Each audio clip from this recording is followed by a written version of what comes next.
तेंदुए का शिकार। शेख चिल्ली का भाग्य जागा। झज्जर के नवाब ने शेख चिल्ली को नौकरी पर रख लिया था। शेख चिल्ली अब समाज का एक गणमान्य व्यक्ति था। एक दिन नवाब साहब शिकार के लिए जा रहे थे। शेख चिल्ली ने भी साथ आने की विनती की। अरे मियाँ, तुम घने जंगलों में क्या करोगे? नवाब ने पूछा। जंगल कोई दिन में सपने देखने की जगह थोड़े ही है। क्या तुमने कभी किसी चूहे का शिकार किया है जो तुम अब तेंदुए का शिकार करोगे? सरकार, आप मुझे बस एक मौका दीजिए अपनी कुशलता दिखाने का, शेख चिल्ली ने बड़े अदब के साथ फरमाया। तो अब जनाब शेख चिल्ली भी हाथ में बंदूक थामे शिकार पार्टी के साथ हो लिए।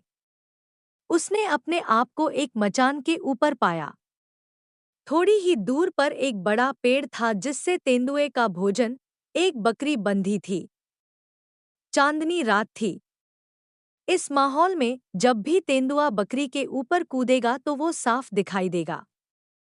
दूसरी मचानों पर नवाब साहब और उनके अनुभवी शिकारी चुपचाप तेंदुए के आने का इंतजार कर रहे थे। इस तरह जब कई घंटे बीत गए तो शेख चिल्ली कुछ बेचैन होने लगा। वो कमबख्त तेंदुआ कहाँ है? उसने मचान पर अपने साथ बैठे दूसरे शिकारी से पूछा। चुप बैठो, शिकारी ने फुसफुसाते हुए कहा। इस तरह तुम पूरा बेड़ा ही गर्क कर दोगे। शेख चिल्ली चुप हो गया, परंतु उसे यह अच्छा नहीं लगा। यह भी भला कोई शिकार है कि हम सब लोग पेड़ों में छिपे बैठे हैं और एक गरीब से जानवर का इंतजार कर रहे हैं। हमें अपनी बंदूक उठाए पैदल चलना चाहिए। परंतु लोग कहते हैं कि तेंदुआ बहुत तेज दौड़ता है।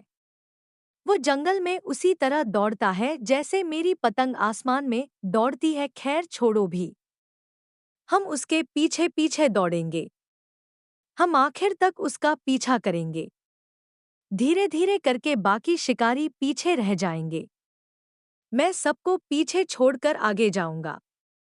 मैं तेंदुए के एकदम पीछे जाऊंगा। तेंदुए को पता होगा कि मैं उसके एकदम पीछे हूं। वो रुकेगा, वो मुड़ेगा। उसे पता होगा कि अब उसका अंत नजदीक है। वो सीधा मेरी आंखों में देखेगा, एक शिकारी की आंखों में देखेगा। और फिर मैं, धान्य और तेंदुआ मिमियाती बकरी के सामने मरकर गिर गया। वो बस बकरी को दबोचने वाला ही था। एक शिकारी बड़ी सावधानी से तेंदुए के मृत शरीर को देखने के लिए गया। तेंदुआ मर चुका था, पर इतनी फुर्ती से उसे किसने मारा था? शेख चिल्ली के साथी ने पीठ ठोककर शेख चिल्ली को शाबाशी दी। क्या गजब का निशाना है, उसने कहा।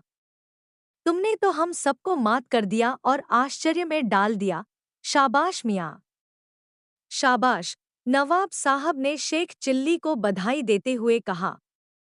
इस बीच में पूरी शिकार पार्टी शेख द्वारा मारे गए तेंदुए का मुआयना करने के लिए इकट्ठी हो गई थी।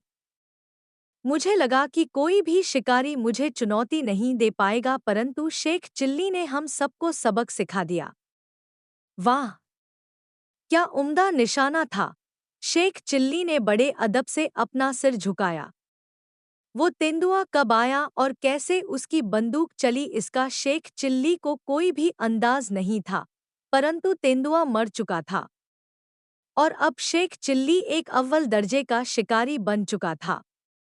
इस बारे में अब किसी को कोई शक नहीं था।